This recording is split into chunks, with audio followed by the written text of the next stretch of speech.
8वें पे कमीशन पर आया बहुत बड़ा अपडेट। इस वीडियो में जानेंगे सरकारी कर्मचारियों को कौन सी खुशखबरी मिलने जा रही है। नमस्कार, आप देख रहे हैं न्यूज 18 का डिजिटल प्लेटफॉर्म और मैं हूं आपके साथ साक्षी झा। 8वें वेतन आयोग को लेकर 3 बड़ी खबरें सामने आई है। ये सभी अपडेट्स करोड़ों सरकारी कर्मचारियों के साथ साथ पेंशनर्स के लिए बेहद महत्वपूर्ण है। आप भी जानिए क्या है ये अपडेट्स। केंद्रीय कर्मचारियों और पेंशनर्स के लिए बहुत बड़ी खबर सामने आई है। उनकी सैलरी और पेंशन को लेकर 8वें वेतन आयोग की ओर से बड़ी तैयारी चल रही है। प्रधानमंत्री नरेंद्र मोदी के निर्देश पर 8वें वेतन आयोग में एक और निदेशक की नियुक्ति की गई है। केंद्रीय कैबिनेट की नियुक्ति समिति ने इस पर मुहर लगा दी है। इस महत्वपूर्ण नियुक्ति के साथ ही केंद्रीय कर्मचारियों की सैलरी और पेंशन बढ़ोतरी के काम में तेजी आने की उम्मीद की जा रही है। केंद्रीय कार्मिक और प्रशिक्षण विभाग के मुताबिक भारतीय रेलवे लेखा सेवा यानी कि IRAS के 2009 बैच के अफसर कृष्णा VR को डेप्यूटेशन पर 8वें केंद्रीय वेतन आयोग के निदेशक के तौर पर तैनात किया गया है। इस बड़ी नियुक्ति को ACC ने भी मंजूरी दे दी है। ये पद वित्त मंत्रालय के व्यय विभाग के तहत केंद्रीय स्टाफिंग स्कीम के जरिए भरा गया है। इस फैसले के मुताबिक कृष्णा VR की प्रतिनियुक्ति अगले आदेश या 17 सितंबर 2019 तक रहेगी। इस बड़े फैसले के बाद ये तय हो गया है कि अब केंद्रीय कर्मचारियों के वेतन निर्धारण में तेज गति आएगी। यही नहीं, केंद्र सरकार ने 8वें वेतन आयोग की आधिकारिक वेबसाइट लॉन्च कर दी है। इस वेबसाइट पर केंद्रीय कर्मचारी, पेंशनर्स और मंत्रालयों से सैलरी, पेंशन, इंक्रीमेंट और फिटमेंट फैक्टर पर सुझाव मांगे गए हैं। आयोग ने कहा है कि सुझाव देने वालों की पहचान गोपनीय रखी जाएगी। सुझाव भेजने की आखिरी तारीख 16 मार्च 2026 है।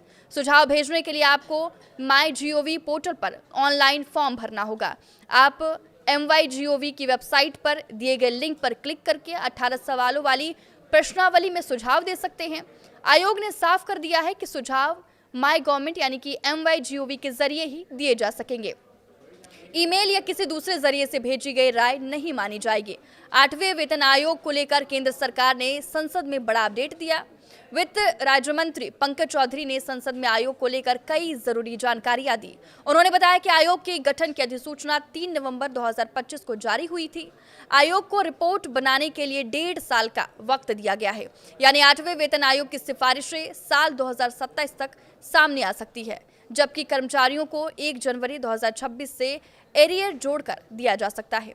केंद्र सरकार ने कहा है कि 8वां वेतन आयोग केंद्रीय कर्मचारियों और पेंशन भोगियों के वेतनमान, भत्ते, पेंशन स्ट्रक्चर और सेवा शर्तों की समीक्षा करेगा।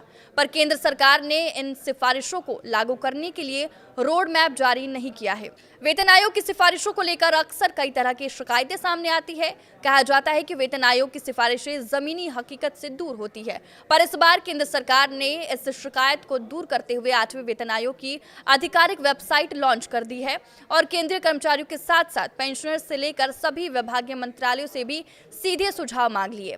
चाहे बात बेसिक सैलरी की हो, पेंशन की विसंगतियों की या फिटमेंट फैक्टर को बढ़ाने का सवाल हो, कोई भी अपनी राय सरकार को दे सकता है। इसके लिए आपको MyGov पोर्टल के जरिए अपना सुझाव देना होगा। पर सबसे बड़ा सवाल ये है कि बढ़ी हुई सैलरी हाथ में कब आएगी। इस पर संसद में केंद्र सरकार की ओर से बताया गया कि तय नियम के तहत वेतन आयोग को रिपोर्ट बनाने से लेकर सौंपने के लिए 18 महीने का समय दिया गया है, यानी ये आयोग अपनी सिफारिशें साल 2027 तक केंद्र सरकार को दे सकता है।